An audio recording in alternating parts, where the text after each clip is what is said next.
Hello दोस्तों, नमस्कार। स्वागत है आप सभी का आपके इस e learning platform ASR classes पर।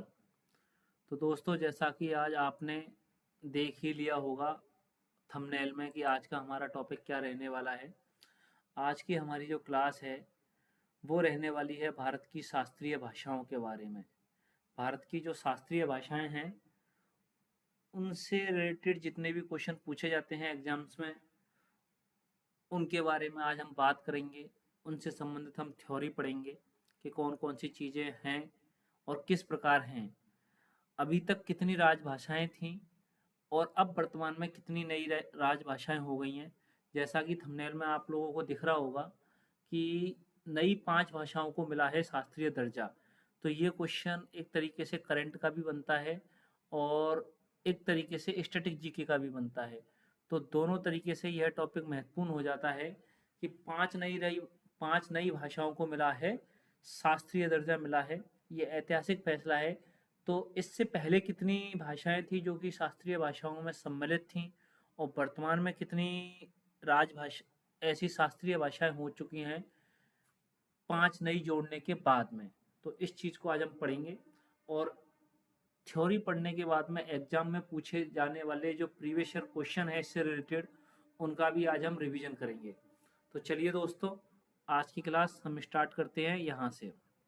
तो देखिए, शास्त्रीय भाषाएं। तो शास्त्रीय भाषाएं क्लासिकल लैंग्वेज। तो क्लासिकल लैंग्वेज क्या होती हैं, सबसे पहले तो हम ये देखेंगे। तो क्लासिकल लैंग्वेज वो हैं जो अपने ऐतिहासिक और सामाजिक महत्व के कारण शास्त्रीय मानी जाती हैं। तो सबसे पहली चीज़ क्या है कि इनकी जो पृष्ठभूमि होनी चाहिए वो कैसी होनी चाहिए, ऐतिहासिक होनी चाहिए और सामाजिक होनी चाहिए। दोनों चीज़ें होनी चाहिए। इन भाषाओं का इतिहास बहुत पुराना होना चाहिए और इनका साहित्य और विरासत समृद्ध और उन्नत होनी चाहिए। तो शास्त्रीय भाषाओं की जो क्वालिटीज़ हैं वो निम्न प्रकार से होनी चाहिए। एक तो इनका इतिहास बहुत पुराना होना चाहिए, इनका साहित्य और विरासत कैसी होनी चाहिए, समृद्ध होनी चाहिए और उन्नत होनी चाहिए। अब समय-समय पर अलग-अलग भाषाओं को शास्त्रीय भाषाओं में ऐड करने के लिए माँग उठती रही है, लेकिन कौन-कौन सी भाषाओं को शास्त्रीय भाषाओं में सम्मिलित किया जा सकता है और कौन-सी भाषाओं को सम्मिलित नहीं किया जा सकता है, इन सब को लेकर के कुछ मानक बनाए गए हैं, कुछ पैरामीटर डिसाइड किए गए हैं। तो उन पैरामीटरों के बारे में हम देखिए पढ़ते हैं। कौन-कौन से पैरामीटर हैं? तो देखिए, प्राचीन इतिहास, पहला इसका मानक है प्राचीन इतिहास। मतलब जो भाषा है उसका इतिहास कैसा होना चाहिए? प्राचीन होना चाहिए। भाषा का इतिहास कम से कम 1500 से 2 वर्ष पुराना होना चाहिए। मतलब ये भाषा कम से कम 1500 से 2000 वर्ष पुरानी होनी चाहिए और इसका क्या होना चाहिए? समृद्ध साहित्य होना चाहिए। समृद्ध साहित्य का मतलब है कि उस भाषा में अच्छी तरीके से साहित्य लिखा जा चुका हो, गद्य भाग में, पद्य भाग में, दोनों तरीकों में भाषाओं की रचनाएँ होनी चाहिए। तो भाषा में प्रचुर मात्रा में महत्वपूर्ण प्राचीन साहित्य होना चाहिए। देखिए, कैसा साहित्य होना चाहिए? प्राचीन साहित्य होना चाहिए जो कि मौलिक और संरक्षित हो।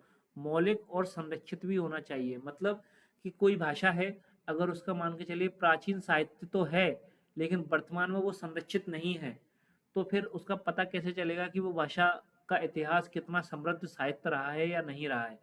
तो उस भाषा का साहित्य कैसा होना चाहिए? संरक्षित भी होना चाहिए। देखिए, अगला मानक क्या है? मौलिक विरासत होनी चाहिए। अर्थात भाषा की विरासत और साहित्य कैसे होने चाहिए? मौलिक होने चाहिए और अन्य भाषाओं से प्रभावित नहीं होना चाहिए। मतलब कोई भी भाषा की जो क्वालिटीज़ होती हैं, वो अपने आप में खुद की एक अलग से क्वालिटीज़ होनी चाहिए। मतलब कॉपी पेस्ट नहीं होना चाहिए। जैसे कोई भाषा है या कोई भी चीज़ है, अगर हम उसको कॉपी पेस्ट करके एक नई चीज़ बनाते हैं तो उसकी मौलिकता नहीं रहती है। मौलिकता से सेंस यहाँ पर ये है कि उस भाषा की क्वालिटीज़ अपनी खुद की क्वालिटीज़ होनी चाहिए। किसी भाषा से प्रभावित नहीं होनी चाहिए, किसी भाषा की कॉपी पेस्ट नहीं होनी चाहिए। ठीक है? तो दोस्तों, अगला जो मानक है शास्त्रीय भाषाओं का वो है सांस्कृतिक महत्व। मतलब वो जो भाषा है, जो हम यूज़ कर रहे हैं, जो हम बोल-चाल में या लिखने में जो साहित्य यूज़ हो रहा है, उस भाषा का सांस्कृतिक महत्व भी होना चाहिए, उसका समाज और संस्कृति पर कैसा प्रभाव होना होना चाहिए, गहरा प्रभाव होना चाहिए। इस प्रकार से ये 4 मानक यहाँ पर तैयार होते हैं प्राचीन साहित्य, समृद्ध इतिहास, मौलिक विरासत और सांस्कृतिक महत्व। इस तरीके से ये चारों के चारों मानक होने चाहिए, तब जाकर के हम किसी भी भाषा को शास्त्रीय भाषाओं की श्रेणी में शामिल कर सकते हैं। ठीक है दोस्तों, देखिए ये चारों के चारों जो मानक हैं, जो पैरामीटर हैं, ये हमको याद होने चाहिए, क्योंकि इनसे रिलेटेड भी क्वेश्चन प्रीवियस ईयर में पूछा जा चुका है। देखिए अब नेक्स्ट बढ़ते हैं अगली ओर। तो ये तो हमने देखा है कि शास्त्रीय भाषाएं के पैरामीटर्स क्या होते हैं, शास्त्रीय भाषाएं कहते किसे हैं। अब हम देखते हैं कि शास्त्रीय भाषाएं कितनी हैं भारत में। तो देखिए अगला है भारत में शास्त्रीय भाषाएं। तो देखिए पहले भारत में शास्त्रीय भाषाएं कितनी थी, 6 थी। अब यहाँ पर मैं कह रहा हूँ कि 6 शास्त्रीय भाषाएं थी, कब, पहले। तो वर्तमान में इसका मतलब है कि वर्तमान में शास्त्रीय भाषाएं क्या हैं, बढ़ चुकी हैं। तो वर्तमान में शास्त्रीय भाषाएं बढ़ चुकी हैं, लेकिन उससे पहले पहले कितनी थी उनको हम देखेंगे। तो पहले जो शास्त्रीय भाषाएं थी वो कितनी थी, 6 थी। तो पहली जो शास्त्रीय भाषाएं थी वो कौन कौन सी हैं, संस्कृत है और तमिल है, संस्कृत और तमिल। तो देखिए ये दोनों भाषाएं सबसे पहले शास्त्रीय भाषाओं की श्रेणी में सम्मिलित करी गई थी, दोनों की दोनों, संस्कृत और तमिल। कब करी गई थी, सन 2004 में।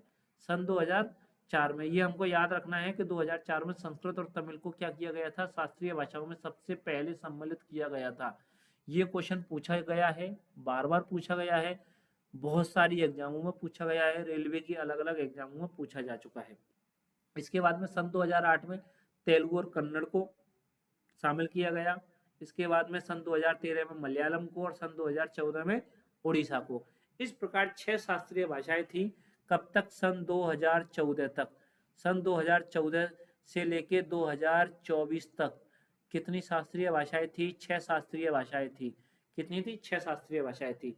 लेकिन वर्तमान में बढ़ चुकी हैं, जैसा कि हमने पहले ही थंबनेल में देखा था कि 5 शास्त्रीय भाषाएं और क्या करी गई हैं, जोड़ी गई हैं। तो वर्तमान में कितनी शास्त्रीय भाषाएं होंगी, टोटल 11 शास्त्रीय भाषाएं होंगी। तो देखिए तमिल जो भाषा है ये कहाँ पर बोली जाती है, यहाँ पर बोली जाती है तमिलनाडु में। कहाँ पर बोली जाती है, तमिलनाडु में। तो ये तमिलनाडु की शास्त्रीय भाषाएं है। और देखिए ये दो स्टेट है, तेलंगाना और आंध्र प्रदेश। यहाँ पर तेलुगु बोली जाती है, यहाँ पर क्या बोली जाती है, तेलुगु। तो इस प्रकार हम मैप पर भी हम देख सकते हैं कि तमिल और तेलुगु ये दोनों भाषाएं हैं।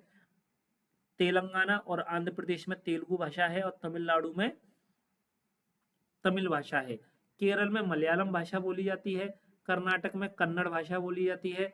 इस प्रकार से एक और भाषा हमारी बचती है ओडिया, जो कि उड़ीसा में बोली जाती है। ओडिया, ओडिया कहाँ पर बोली जाएगी, उड़ीसा में। ठीक है, तो ये आपको याद रखना है। इस प्रकार से हमारी 6 शास्त्रीय भाषाएं हैं, संस्कृत, तमिल, तेलुगु, कन्नड़, मलयालम और उड़ीसा। इनके हमें सन भी याद रखने हैं, ज़्यादा नहीं तो कम से कम जो पहले, सबसे पहले कौन सी जोड़ी गई हैं वो हमें याद रखनी है, संस्कृत और तमिल। सन 2004 में जोड़ी गई हैं। ओके, ठीक है। अब वर्तमान में कौन कौन सी जोड़ी गई हैं ये हम देखते हैं। तो नेक्स्ट हम देखते हैं कि फिलहाल भारत में कितनी शास्त्रीय भाषाएं हैं।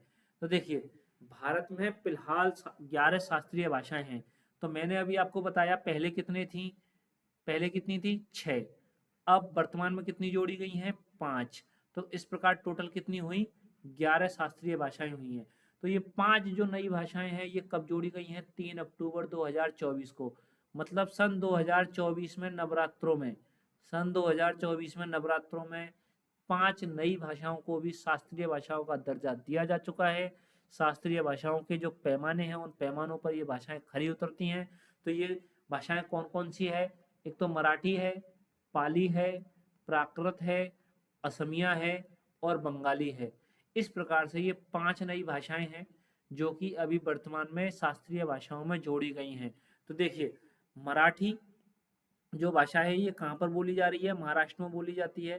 ठीक है, देखिए पहले जो हमारी 6 शास्त्रीय भाषाएं थी, तो ये देखिए 6 में एक तो उड़ीसा थी, ओडिया थी सॉरी, और एक थी हमारी तेलुगु, एक तमिल और एक कन्नड़ थी जो कि कर्नाटक में बोली जाती है, और एक हमारी कौन सी थी, मलयालम। तो इस प्रकार ये 5 तो हमको मैप में दिख रही हैं।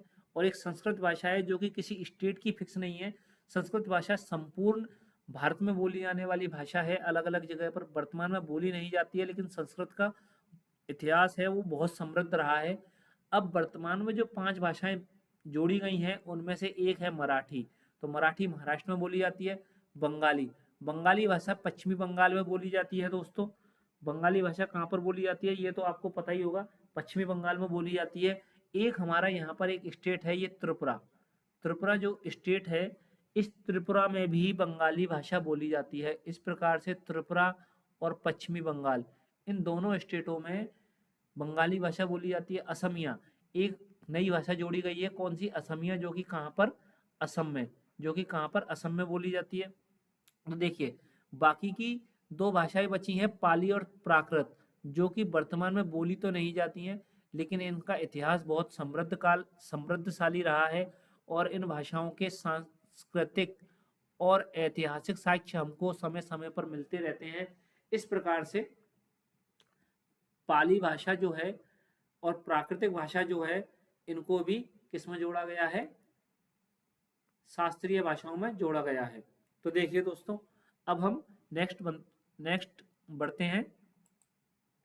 तो देखिए, इन भाषाओं को शास्त्रीय दर्जा क्यों मिला है, इनकी भी हम वजह देखते हैं कि इन भाषाओं का ऐतिहासिक और सांस्कृतिक महत्व है। मैंने अभी बताया था, जो मानक आपको बताए थे, उन मानकों में सबसे महत्वपूर्ण है ऐतिहासिक और सांस्कृतिक महत्व। ये महत्व होना बहुत जरूरी है। और देखिए अगला क्या है? अगला है इन भाषाओं की समृद्ध साहित्य परंपरा रही है। समृद्ध साहित्य परंपरा का मतलब है कि समय समय पर अच्छे साहित्यकारों के द्वारा बहुत अच्छा अच्छा साहित्य लिखा गया है। बहुत अच्छा अच्छा क्या लिखा गया है? साहित्य लिखा गया है। तो इस प्रकार से इनका समृद्ध साहित्यिक परंपरा रही है। शास्त्रीय भाषाओं के लिए दिशा निर्देश देने का काम सांस्कृतिक मंत्रालय करता है। ये इंपॉर्टेंट पहलू है।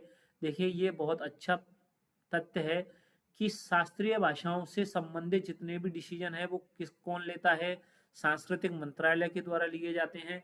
सांस्कृतिक मंत्रालय के द्वारा समय समय पर इनके दिशा निर्देश दिए जाते हैं। ओके, ठीक है। नेक्स्ट हम बढ़ते हैं। अब देखिए, अब हम शास्त्रीय भाषाओं से संबंधित कुछ क्वेश्चन देखेंगे जो कि प्रीवियस ईयर में पूछे गए हैं। तो देखिए दोस्तों, ये शास्त्रीय भाषाएं भारत की समृद्ध साहित्यिक और सांस्कृतिक विरासत को दर्शाती हैं और शास्त्रीय भाषाओं की मान्यता, उनकी विशेषताएं और उनसे जुड़े महत्वपूर्ण तथ्य शामिल होते हैं। तो उन तथ्यों से रिलेटेड यहाँ पर कुछ प्रश्न दिए गए हैं, उन प्रश्नों को हम देखेंगे। सबसे पहले हम 7-8 क्वेश्चन वन लाइनर देखते हैं जो कि प्रीवियस ईयर में पूछे गए हैं, और फिर हम कुछ ऑप्शनल क्वेश्चन भी देखेंगे। क्या देखेंगे? ऑप्शनल क्वेश्चन भी देखेंगे। तो पहले हम देखते हैं वन लाइनर। तो देखिए, भारत में पहली शास्त्रीय भाषा किसे घोषित किया गया? तो मैंने आपको बताया था, पहली जो शास्त्रीय भाषा थी वो संस्कृत थी। संस्कृत पहली शास्त्रीय भाषा घोषित करी गई थी। कब करी गई थी? सन 2004 में। तो ये बहुत इंपॉर्टेंट क्वेश्चन है, पहले भी पूछा जा चुका है। अगला क्वेश्चन देखते हैं। नेक्स्ट क्वेश्चन है, भारत सरकार ने अब तक कितनी भाषाओं को शास्त्रीय भाषा का दर्जा दिया है? तो देखिए, अभी 3 अक्टूबर 2024 को जोड़ी है। 3 अक्टूबर 2024 को जोड़ी हैं कितनी भाषाएं? 5 भाषाएं। तो इससे पहले जब क्वेश्चन आता था तो उसका आंसर रहता था 6 भाषाएं। कितनी भाषाएं? 6 भाषाएं। तो भारत सरकार ने अब तक कितनी भाषाओं को शास्त्रीय भाषा का दर्जा दिया है? अगर ये पहले क्वेश्चन आता 2024 से पहले तो हम देते इसका आंसर 6 भाषाएं। उनमें कौन कौन सी थी? संस्कृत और तमिल। ये दोनों 2004 में जोड़ी गई थी। तेलुगु और कन्नड़, मलयालम और उड़ीसा, ये 6 भाषाएं थी। लेकिन वर्तमान में भारत में कितनी? 11 शास्त्रीय भाषाएं हैं। मैंने पहले भी बताया, 3 अक्टूबर 2024 को 5 नई भाषाओं को शास्त्रीय भाषा का दर्जा मिला है। तो उनमें कौन कौन सी है? मराठी, पाली और प्राकृत, असमिया और बंगाली। मराठी बोली जाती है महाराष्ट्र में, असमिया असम में, बंगाली बंगाल में और त्रिपुरा में। पाली और प्राकृत, तो ये 2 भाषाएं हैं। इनका ऐतिहासिक साहित्य जो है बहुत समृद्ध मिलता है। तो इस वजह से इन दोनों भाषाओं को भी जोड़ा गया है।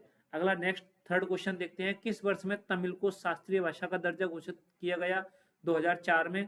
तो 2004 में संस्कृत को भी किया गया, मैंने आपको बताया है।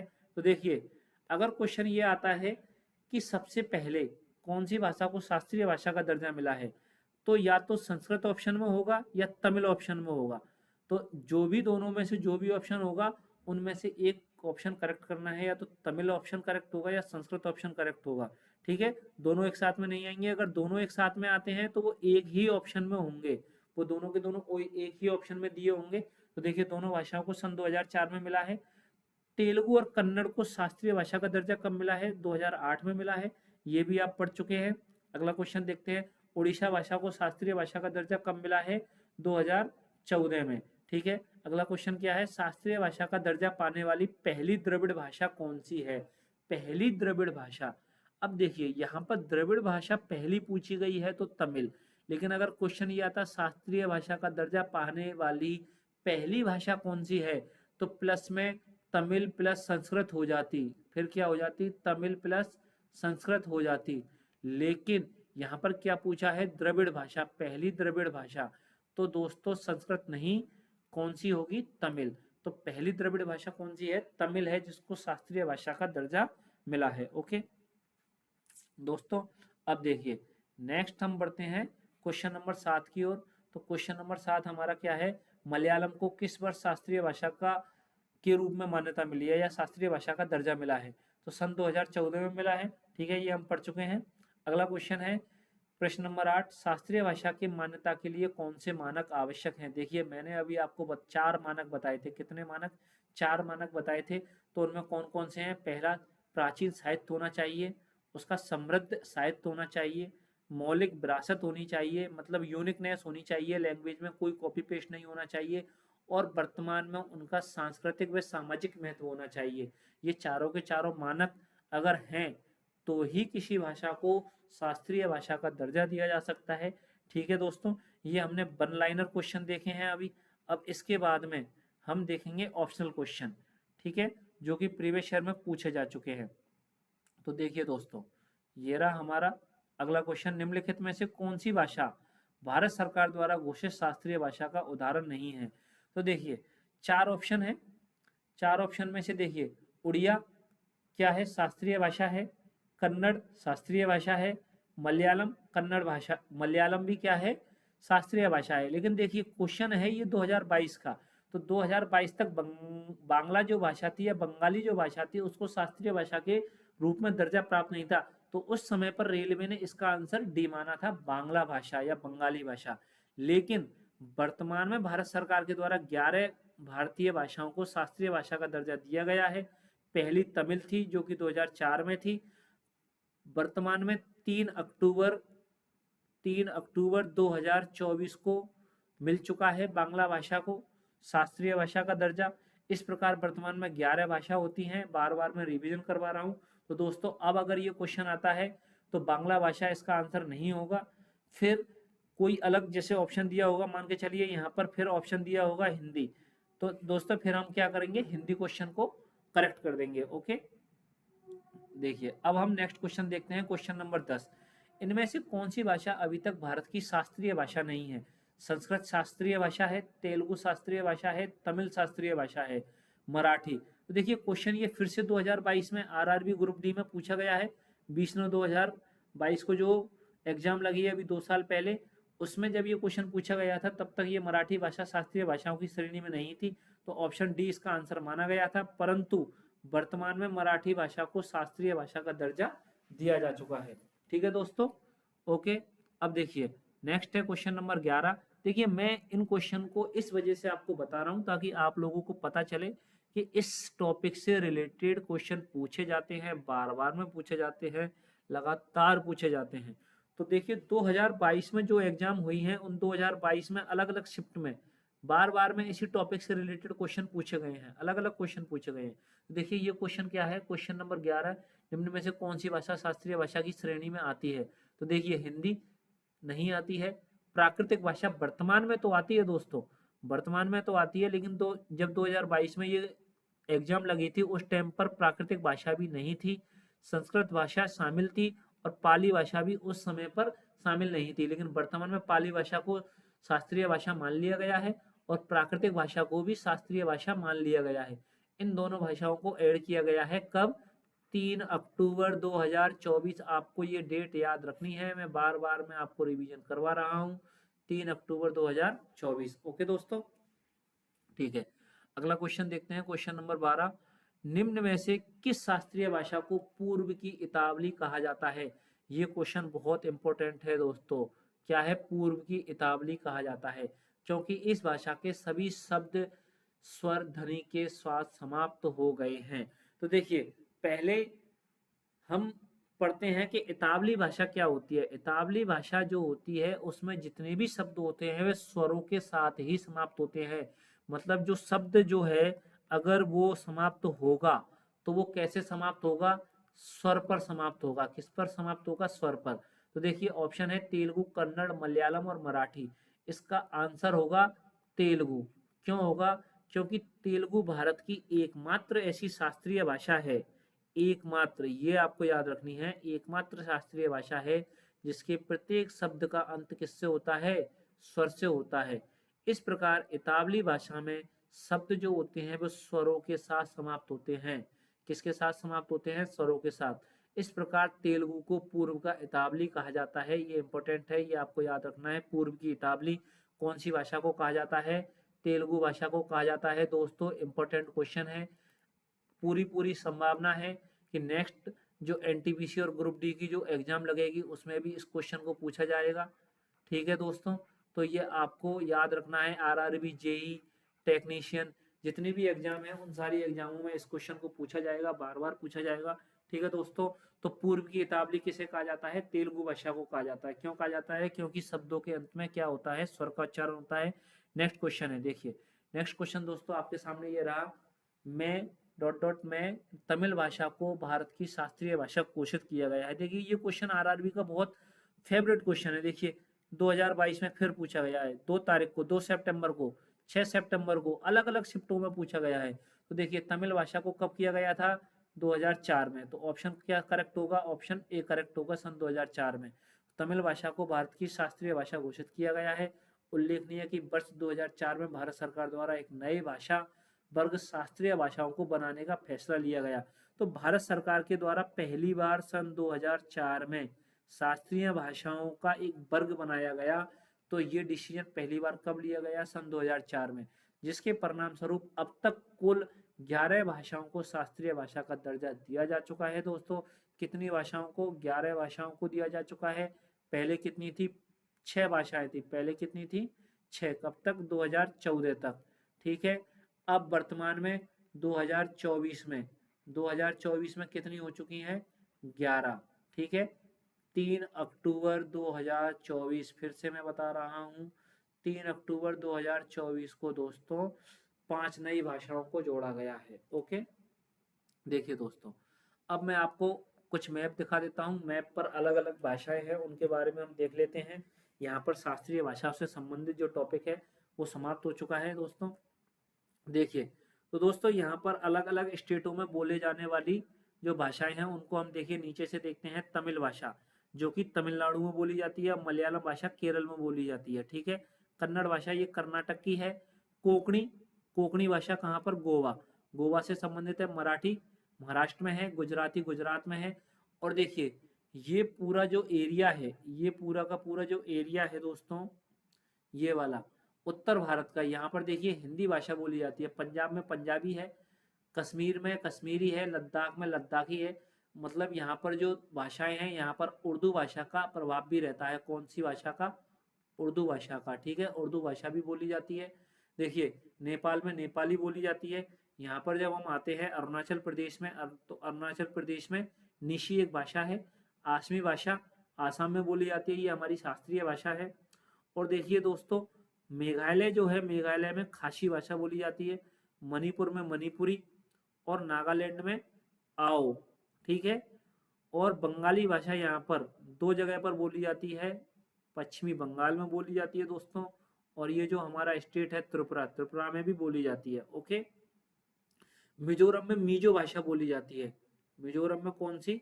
मीजो। यहाँ पर मैप में नहीं है लेकिन मैं बता रहा हूँ दोस्तों। ठीक है, खासी भाषा कहाँ पर? मेघालय में। ओके, ओडिया ये हमारी शास्त्रीय भाषा है, उड़ीसा में बोली जाती है, मैंने आपको बता चुका हूँ। तेलुगु 2 स्टेटों में बोली जाती है, ये तेलंगाना और आंध्र प्रदेश, दोनों अभी अलग हुए हैं। ठीक है, पहले दोनों के दोनों एक ही थे आंध्र प्रदेश के नाम से। अब यहाँ पर तेलंगाना और आंध्र प्रदेश 2 स्टेट बन चुके हैं। तेलंगाना ये है, ये आंध्र प्रदेश है। इन दोनों में तेलुगु भाषा बोली जाती है। ओके दोस्तों, ठीक है। अगला नेक्स्ट देखते हैं। नेक्स्ट ये रहा आपके सामने। नेक्स्ट देखिए, नेक्स्ट में भी दोस्तों कुछ लैंग्वेज हैं। देखिए नागालैंड में, मणिपुर अभी बता चुका हूँ, मणिपुरी। मीजो भाषा देखिए यहाँ पर इस मैप में दिया गया है, मीजो, जो कि मिजोरम में बोली जाती है। ठीक है दोस्तों। बंगाली भाषा देखिए ये लिखा हुआ है बंगाली। बंगाली भाषा बंगाल में बोली जाती है और त्रिपुरा में भी बोली जाती है। खासी भाषा जो है ये मेघालय में भी बोली जाती है। ओके। नेपाली भाषा जो यहाँ पर है ये सिक्किम में बोली जाती है। ठीक है, सिक्किम में प्रभाव है नेपाली भाषा का। ओके दोस्तों। यहाँ पर ये बिहार, झारखंड और छत्तीसगढ़, मध्य प्रदेश, राजस्थान, दोस्तों ये राजस्थान है, ये यूपी, हरियाणा, दिल्ली वगैरह, उत्तराखंड, हिमाचल प्रदेश, इन सभी जगह पर क्या बोली जाती है, हिंदी भाषा बोली जाती है। ठीक है दोस्तों। फिर से एक बार देख लिए, मराठी महाराष्ट्र में बोली जाती है, कोंकणी गुजरात में, मलयालम ये यहाँ पर केरल में, कर्नाटक प्रदेश में कन्नड़, ये तमिलनाडु में तमिल भाषा, तेलुगु आंध्र प्रदेश और तेलंगाना में। ठीक है दोस्तों। उड़िया उड़ीसा में बोली जाती है। ये शास्त्रीय भाषाएं का जो टॉपिक है, उम्मीद है दोस्तों आपको समझ में आया होगा। अगर आपको ये क्लास अच्छी लगी है तो ज़्यादा से ज़्यादा लोगों को शेयर करिए और चैनल को सब्सक्राइब कीजिए, बेल आइकन को दबाइए। ठीक है दोस्तों। नेक्स्ट मिलते हैं अगली क्लास में एक नए टॉपिक के साथ में। तब तक जय हिंद, जय भारत।